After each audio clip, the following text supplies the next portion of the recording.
Hi! Welcome to Joy's Tutorial.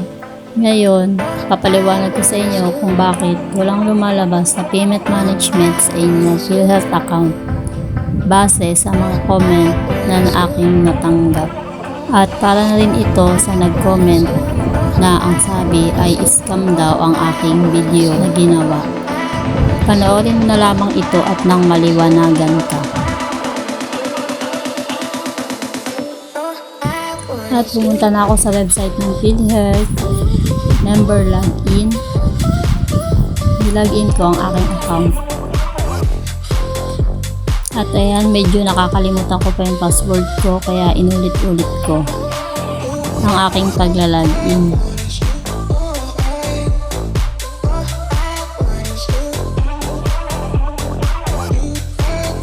Buti na lang naalala ko ang password ko kaya naman nagbukas na. At ayan na nga, na-open na. Tinakpan ko na lang ang aking mga personal information. Then ayan, di ba wala kayong nakitang payment management? Kagaya ng mga kino-comment nyo, wala talaga dahil ang aking PhilHealth ay hindi pa naka-update.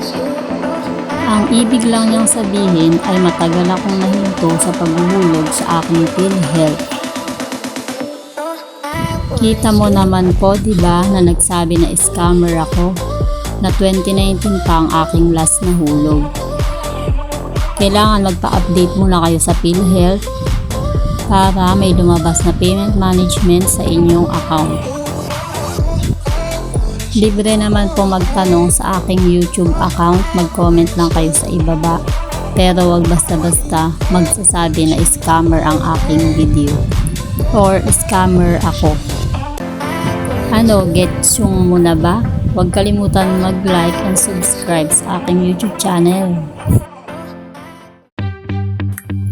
Bakit walang payment management sa aking account?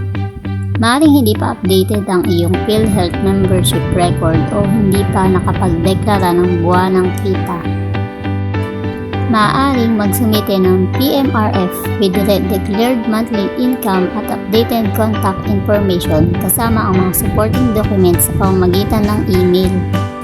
Or kung may oras ka naman ay pwede kang pumunta sa over-the-counter or PhilHealth office.